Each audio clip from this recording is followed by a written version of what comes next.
70-75 वर्षात विकास झाला नाही, तो मी 5 वर्षात केला. भाजप आमदार राम सातपुतेंचं हे विधान मोहिते पाटलांच्या जिव्हारी लागलं. त्यावर दादांच्या सांगण्यावरून एका रात्रीत तुला आमदार केला, आता तुझं पार्सल एका रात्रीत माघारी बीडला पाठवणार, असा इशारा धैर्यशील मोहिते पाटलांनी सातपुतेंना दिला. लोकसभा निवडणुकीवेळी हा वाद उफाळून आला होता. Cut to 28 October. मी त्यावेळी काँग्रेसच्या 70 वर्षांबद्दल बोललो होतो. माळशिरसचा विकास मोहिते पाटील यांनीच केलाय, त्यांनीच माझ्या राजकीय जीवनाची पायाभरणी केली, ते माझे दैवत आहेत. आता आमचं ठरलंय, आपलं टार्गेट फक्त जातीवाद करणारे जानकर असतील, असं राम सातपुतेंनी विधानसभेसाठी आपला उमेदवारी अर्ज दाखल केल्यावर म्हटलं. त्यामुळे राम सातपुते विरुद्ध उत्तम जानकर हा वाद माळशिरसमध्ये चांगलाच रंगणार असल्याचं दिसतंय. पण लोकसभेला पार्सल परत पाठवण्याचा इशारा जरी मोहिते पाटलांनी दिला असला तरी विधानसभेची परिस्थिती वेगळी आहे. लोकसभेला सातपुते प्रणिती शिंदे यांच्या विरोधात लढत होते, पण आता माळशिरसच्या मैदानात सातपुतेंच्या विरोधात उत्तम जानकर आहे. तेच उत्तम जानकर ज्यांनी गेली 30 वर्ष मोहिते पाटील घराण्याला विरोध केला. त्यामुळे मोहिते पाटील आता जानकरांच्या पाठीशी उभे राहणार की भविष्यातली अडचण म्हणून जानकरांच्या आमदारकीचं स्वप्न मोडणार, याचा सातपुतेंना फायदा होणार का, समजून घेऊयात या व्हिडिओतून. नमस्कार, मी सुमित आणि तुम्ही बघताय बोलबिडूची स्पेशल सिरीज मतदारसंघाचं राजकारण. माळशिरसचं कसं, तर मोहिते पाटील म्हणतील तसं, असं आजही म्हटलं जातं.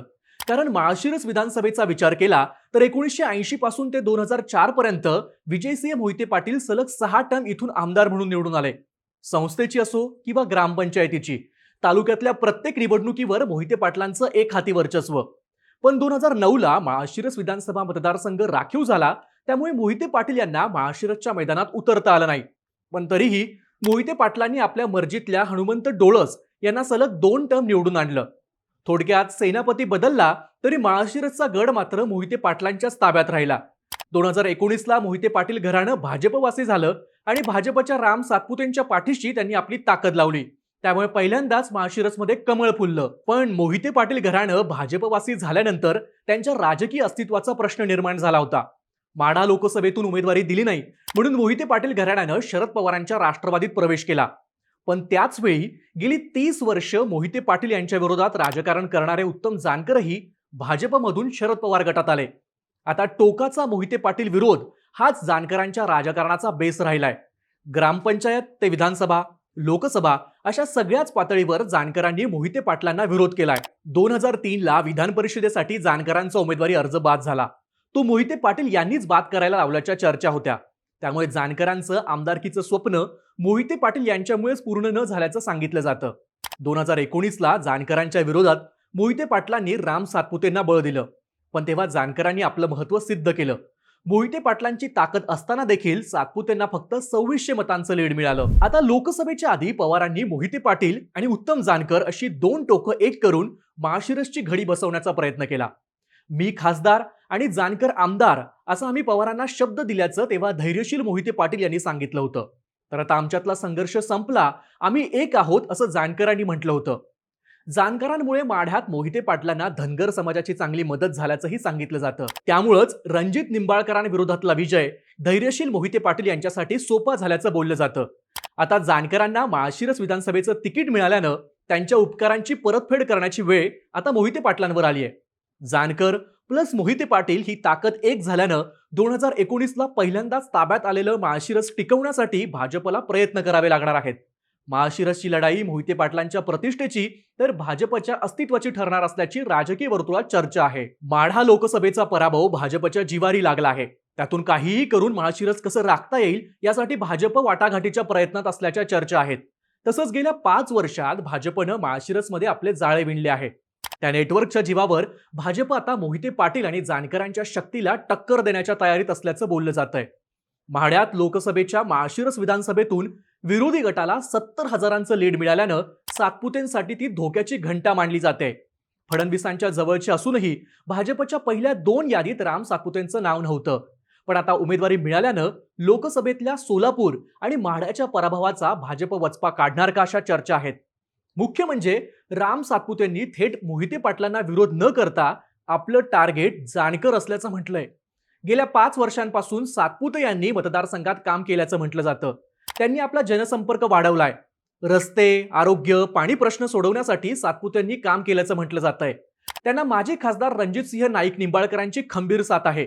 भाजपच्या या जोडगोळीनं माळशिरसमध्ये भाजप रुजवल्याचं काम केल्याचं स्थानिक पत्रकार सांगतात. आता पुन्हा राम सातपुतेंना भाजपनं संधी दिल्यानं भाजपच्या गोटात उत्साहाचं वातावरण आहे.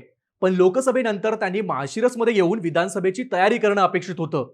मात्र सोलापुरात झालेला पराभव आणि माळशिरसमध्ये विरोधकांचं लीड पाहून राम सातपुते विजनवासात गेले होते.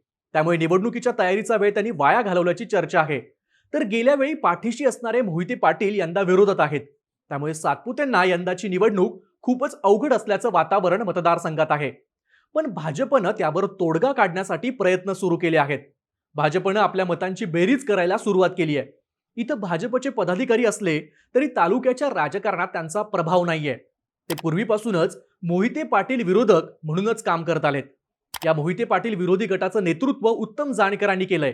आता तेच एकत्र झाल्यानं दोन्ही गटातील काही कार्यकर्ते नाराज असल्याच्या चर्चा आहेत. त्यामुळे त्यांना गाठण्याचा प्रयत्न भाजप करणार आहे. तसंच मतदारसंघातील ओबीसींच्या मतांवरही भाजपचा डोळा असणार आहे. इथं धनगर समाजाचे 80,000हून जास्त मतदार आहेत. स्वतःला धनगर नेता म्हणवणाऱ्या जानकरांनी एससीचं प्रमाणपत्र काढल्यानं त्यांच्यावर समाजातील काही लोकांसह दलित समाजही नाराज असल्याचं बोललं जातं. त्याचा फटका जानकरांना बसण्याची शक्यता आहे. तर लोकसभेत माळशिरसमधून भाजपच्या निंबाळकरांना 64,145 मतं मिळाली आहेत. आता या मतांच्या जीवावरच भाजप मोहिते पाटील आणि जानकरांना झटका देण्याच्या तयारीत असल्याचं बोललं जातंय. आता मतदारसंघात मोहिते पाटील आणि जानकरांनाही मानणारा मोठा वर्ग आहे. पण मोहिते पाटील आणि जानकर हे कट्टर प्रतिस्पर्धी राजकीय स्वार्थातून एकत्र आल्याची चर्चा होते. तसंच एकमेकांच्या विरोधात असलेले नेते एकत्र करून माळशिरसमध्ये सत्ता बॅलन्स करण्याचा पवारांचा डाव असल्याचं बोललं जात आहे. त्यामुळे मोहिते पाटील यांना एक पॅरलल नेतृत्व म्हणून पवार जानकरांना पुढे आणत असल्याच्याही चर्चा आहेत. त्यामुळे गेली 40 वर्ष माळशिरसमध्ये सत्तेत असलेले मोहिते पाटील जानकरांना वाटेकरी होऊ देणार का, हा मोठा प्रश्न आहे. त्यामुळे जानकरांना आमदार करण्याचा शब्द मोहिते पाटील यांनी दिला असला तरी ते प्रत्यक्षात तो पाळणार का, ते लोकसभेच्या उपकारांची परतफेड करणार का, याबद्दल शंका व्यक्त केली जाते. विजयसिंह मोहिते पाटील यांचे चिरंजीव रणजितसिंह मोहिते पाटील यांना शरद पवार गटाकडून माढा विधानसभेची उमेदवारी मिळण्याची शक्यता होती. हा मतदारसंघ पवारांच्या राष्ट्रवादीला मिळाला असला तरी पवारांनी इथून अभिजित पाटलांना उमेदवारी दिल्यानं रणजितसिंह मोहिते पाटील काय भूमिका घेतात हे पाहणं महत्त्वाचं असणार आहे. राम सातपुते यांनी रणजितसिंह मोहिते पाटील हे आजही भाजपमध्ये असल्याचा दावा केल्यानं इथं चर्चांना मोठं उधाण आलंय. माळशिरसमध्ये माळी, मराठा, धनगर, दलित समाजातील मतदारांची मोठी संख्या आहे. मात्र आतापर्यंत कधीही इथं मतांचं ध्रुवीकरण झाल्याचं दिसलं नाही. आता मोहिते पाटील आणि जानकर आपल्या राजकीय अस्तित्वासाठी स्वार्थ साधत असल्याच्याही चर्चा मतदारसंघात आहेत. त्यातच मोहिते पाटील आणि जानकरांविरोधात असलेली मराठा धनगर मतांची संभाव्य फाटाफूट रोखण्याचं आव्हानही त्यांच्या समोर असणार आहे. या संभाव्य फाटाफुटीचा अनपेक्षितपणे फायदा घेत भाजप आपलं अस्तित्व टिकवण्याच्या प्रयत्नात आहे. तर आपल्या बालेकिल्ल्यातच निवडून येण्यासाठी मोहिते पाटील आणि जानकरांची प्रतिष्ठा पणाला लागल्याची चर्चा आहे. मात्र मोहिते पाटील उत्तम जानकरांची एकत्रित ताकद भेदणं भाजपला जड जाणार असल्याचंही बोललं जात आहे. तुम्हाला काय वाटतं? माळशिरसमध्ये कोण बाजी मारणार? तुमच्या प्रतिक्रिया कमेंट करून नक्की कळवा आणि अशाच माहितीपूर्ण व्हिडिओसाठी बोल बिडूला सबस्क्राईब करायला विसरू नका.